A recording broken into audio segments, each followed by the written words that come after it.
New numbers out today indicate the jobs market is bouncing back as demand for workers grows and COVID cases decline.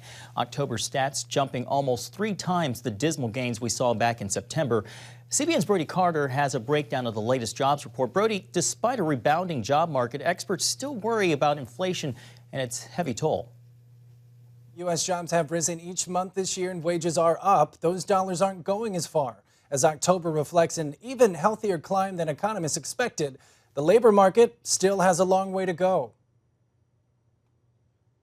The job creation in the first full 9 months of my administration is about 5.6 million new jobs, a record for any new president. Despite rising employment, jobs are still down about 4.2 million since the pandemic began. That increase directly affected by the ebb and flow of COVID. Even as the virus factor sort of eases out, I still anticipate that we're going to have difficulty with filling a lot of jobs. The help wanted signs and windows aren't necessarily going away anytime soon. Friday's numbers show the nation added 531,000 jobs in October, dropping unemployment to 4.6 compared to last month. Americans are getting back to work.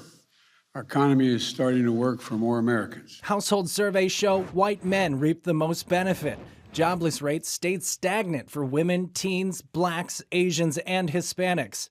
Industries gaining the most in October include leisure and hospitality, professional and business services, and manufacturing, especially for motor vehicles. The biggest loss came in the education sector at state and local schools. So the enrollment hasn't necessarily come back even as the public schools have opened, and I think that's why we're seeing sort of a decline in the employment there. Phil Kerpen, a free market policy analyst, says desperate employers are raising wages, offering bonuses and flexible hours just to fill openings and meet consumer demand. But will it be enough to keep up with rising inflation? You've got wages that are rising pretty rapidly, but prices are rising even faster. And so in real terms, people are actually losing ground. They're making more, but they're able to purchase less with it. And it looks like it's more likely to get worse than better right now. And as the president doubles down on the business vaccine, combined with pushing historic government spending, the nation waits to see what the future of America will look like. You know, obviously the big unknown is whether we're going to have another big winter wave with the virus. If that happens, do they have the same crazy policy response and try to lock things down again, or do they sort of accept this is part of life and we have to deal with it?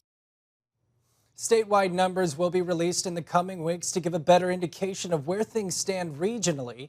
The January 4th vaccine mandate and the future of the Build Back Better agenda could drastically change the workforce in the country.